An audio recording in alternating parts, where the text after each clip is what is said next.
So pleased to talk to Rocky Sue Fordham, who has a book called Treachery and the Innocent. In fact, she's written a lot of books, but we're going to focus a lot of our time on this particular book. Rocky, thanks so much for joining us.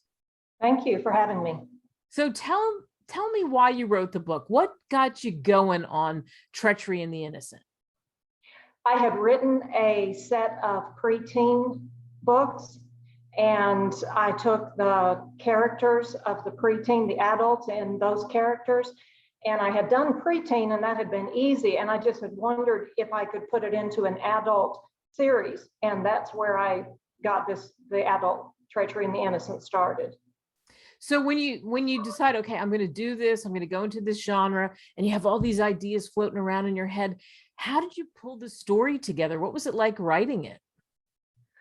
I don't do it the conventional way, apparently, because I understand you're supposed to sit down and write out an outline and have all your ABCs, 1, 2, 3s. And I had two things in mind. I had a kidnapping, I had Middle Eastern terrorist in my head, and that was it. And I start right at the very beginning, and I picture it like you would picture a movie. And I would see the scene in my head and replay it over and over until it was just like I wanted it. Then I would sit down and write it out. And I even got to the point that I left a pen or pencil and paper by the side of my bed at night, because I would wake up in the middle of the night with some great idea. And if I didn't write it down in the morning time, it was gone. So I learned to write in the dark, and I would just lean over and write out whatever, just enough to bring back to remembrance what it was. But I literally just picture it like you would watch a movie, the different scenes coming into play together. How fun. It would be great to have coffee with you the next morning, because then we could look at all your notes and put the puzzle together. My daughter does like doing that. Yes. Yeah. How fun is that? So you get these visualizations like a movie, you see it in your head, you write out the things that you think are going to happen in the book. You talk about kidnapping, etc. Tell us about the book. Tease us a little bit. Give us some of the meat of the book, the story. Okay. Shema is one of the main characters in the book, and this is just the first book of a series of 3, but she's one of the main characters. She is raised by family members who see her as lesser because she is half English and half Iraqi. And she's got one cousin who always tended to take care of her. That one cousin asks a favor of her, which involves her in the kidnapping. And it sets her life just in a downward tumble. But yet, as time passes and as she gets deeper and deeper involved in everything, you see the spiritual realm and the physical. So you see angels and demons warring against each other, as well as the physical, and the CIA is involved. But you see how even in the life of Shema, her mother had been a Christian and had prayed for her until her death. And you see the prayers of her mother coming to fruition in Shema's life and in the cousin's life. But she ends up in a situation that she really had very little control over to begin with, coming from the culture she comes from. And that's how I see today, there's a lot of people who end up in situations that they had very little control over. Some had no control over it. They were thrown into the situation.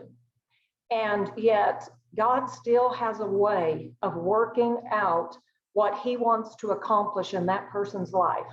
And that's what you see with Shema. That's what you see with the other individuals who are in the story, where now they have choices. We're not a bunch of puppets that, we just do what the Lord says to do. They make choices, but you see how their choices, God works together in their choices. Whether they accept, whether they reject. You see the prayer coming into play, and you just see, one of the main things I wanted to show was we live in a confusing, mixed up, messed up world And even living in the world we live in, God is still in control. And in the book, you really talk about that, like treachery in the innocent. I mean, what a powerful title, because that shows you innocence, treachery. Wow, what happens when you're foisted into things that you, as you said so wonderfully, you have no control over. So there are deep lessons in this. What do you hope the people who read your book, what do you hope they take away? And of course, it doesn't have to just, by the way, be teenagers, because I think adults would enjoy the book too. But what do you hope the takeaway is? This actually is an adult book. Yeah, It's an adult series, not a teenage series. Yeah. But I want people to take away the fact that no matter what happens in their life, lean on God and he'll see them through the situation, whatever it happens to be. Yeah. It doesn't mean, and this is one of the things people, that nothing bad can ever happen to you if you're a believer. And that's just not true. And it shows that, but even through the bad things, we can trust God is there and he will see us through it. Yeah. So, and as you mentioned, treachery in the innocent that's not it. I mean, there's 2 other books. Give us a little hint about what's coming up down the road. Well, the cousin who gets her involved in this, Ishmael, he has a long journey that he also embarks, because he's not a normal terrorist. He feels like he was forced to action, to making a move because of something that happens in his life. And the Lord starts working on him as well. And it goes through him, and then it goes into his brother. And then we see the same CIA characters all the way from the beginning, going all the way through.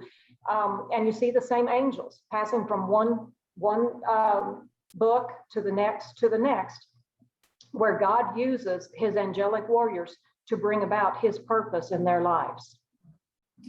Yeah, the power of angels, boy, there is really power in that, isn't there? There is.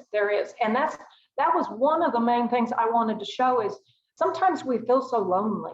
We feel like we get in a situation and we're thinking, how am I going to get out of this? How did I get into this? This wasn't even my choice. And we need to understand there's a whole nother realm surrounding us. And it's the realm of the angels. And yes, with the angels come the demons, but God's guardian angels are there. And when you stop and think about that, even when you're alone, God is with you, but not only the Lord is with you, which would be enough on its own, but he sent angels as well to help see us through and to protect us. And one of the things I love is when you stop and think about it, no one can do anything to me that God has not allowed to happen. And by that assurance, I know it may not be good, but it will in the end work out for my good. And it may be years before I see how this could possibly have been, considered good. And even though the event itself wasn't good, it ended up for my good, maybe only in the fact that I can help other people through what I've been through as a mentor, as someone that they can speak with, as someone that understands what has happened. Yeah. And, I get the sense in your writing and your books, that's such a powerful message that I think the books are interesting and entertaining, like any book that you would pick up. And then there's themes that are weaved into it. But if you read the book, you do walk away with that, oh, when that thing happened to me a few years ago, it does make you think about your own life. And was that kind of part of your plan? It was actually. There's a couple of stories in here that are real. They really, really happened. And there's one of the stories is an old trailer, and you see one of the guys is telling this story about his sister, something that happened to her, and that really happened to my sister. And I took that story, and there's no way that you can believe that God's angels weren't there, or she would not have come out of it alive. And so that I've taken real stories and put into the books. So what's next for you after this? You've got, I mean, these three, you've worked with the teenagers, you got the adult books, you have a lot going on. That's great. I've got a comedy series. I know this series will keep you on the edge of your feet from beginning to end. I don't know how many people have said I picked it up and thought I'd read it, for an hour or whatever for bedtime, and at 3 or 4 o'clock in the morning, they're thinking, I've got to put this down. But I've also got a comedy series, With Love from Above. It carries some of the same angels, the spiritual realm, some of them, and some of them not, some new angels inserted in. And it's a series of 3, With Love from Above, and it's centered in the Rocky Mountains. And I've always tell people, if you can picture a redheaded, freckle-faced, nutty scientist, Goldie Hawn, that would be one of the main characters of the book. Ooh, I just got chills. Who knows? It could be, we could see movies in the future for sure, or certainly with all the streaming services, who knows what happens. I can see the stories like you visualize them on a screen somewhere. Well, this one won. I submitted it and it won the Hollywood Excellent Merit Award, which means it would make an excellent movie. So, and all of them are written the exact same way. I love it. Rocky Sue Fordham, where can we find you? We can go to Amazon. I know that, and Barnes and Noble, but is there another place that you would send people? RockySueBooks.com. Rocky Sue And Books. yes, RockySueBooks.com. Excellent. Well, it was wonderful talking to you, and we can't wait to see what's next down the road. Treachery and the Innocent, like we said, there are many paths to getting it. Read it, but just make sure you have time, because even if you don't have time, you're going to take the time to read it. Thank you. Thank you for having me.